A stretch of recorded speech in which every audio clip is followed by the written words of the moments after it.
முருங்கையை முறித்து வளர்க்கணும், பிள்ளையை அடித்து வளர்க்கணும் அப்படின்னு சொல்லுவாங்கள்ல, அதே மாதிரி கதையாகி போயிட்டு. என்ன கதைன்னா, எங்கள் வீட்டில் வந்து ஒரு முருங்கை மரம் உண்டா, ஒன்றே ஒன்று தான் உண்டு பார்த்துக்கோங்க. அதில் வந்து அப்படி நமக்கு தகுந்த மாதிரி ஒன்று ஒன்று காய் காய்க்கும். ஆனால் காய் மட்டும் செம நீளமாக இருக்கும்.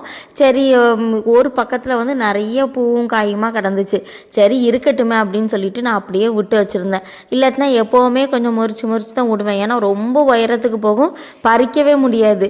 சரி இந்த தடவை இவ்வளோ காணு கிடந்துட்டு போகுது அப்படின்னு விட்டேன். ஒரு நாள் பார்த்தா இன்னைக்கு தான் திடீர்னு சடார்ன்ட்டு அப்படியே உடஞ்சிட்டு பார்த்துக்கோங்க.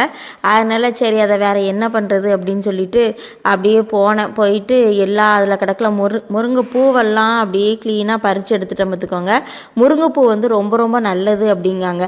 இந்த முருங்கைப்பூவை வந்து எப்படி செய்வாங்கன்னா, நல்லா க்ளீன் பண்ணி எடுத்துட்டு முட்டை இருக்குல்ல, அதுக்கு நல்லா முதல்ல வதக்கிட்டு அதுக்கப்புறம் முட்டையை சேர்த்து அதையும் போட்டு நல்லா வதக்கிட்டு அதில் வந்து மிளகு சீரகம் நம்ம முட்டைக்கு எப்படி நம்ம வறுத்து எடுப்போம்ல அந்த மாதிரி செய்வோமோ அதே மாதிரி இந்த முருங்கைப்பூவையும் முட்டையும் போட்டு செஞ்சு சாப்பிட்டா அவ்வளோ ஒரு டேஸ்ட்டாக இருக்கும் பார்த்துக்கோங்க.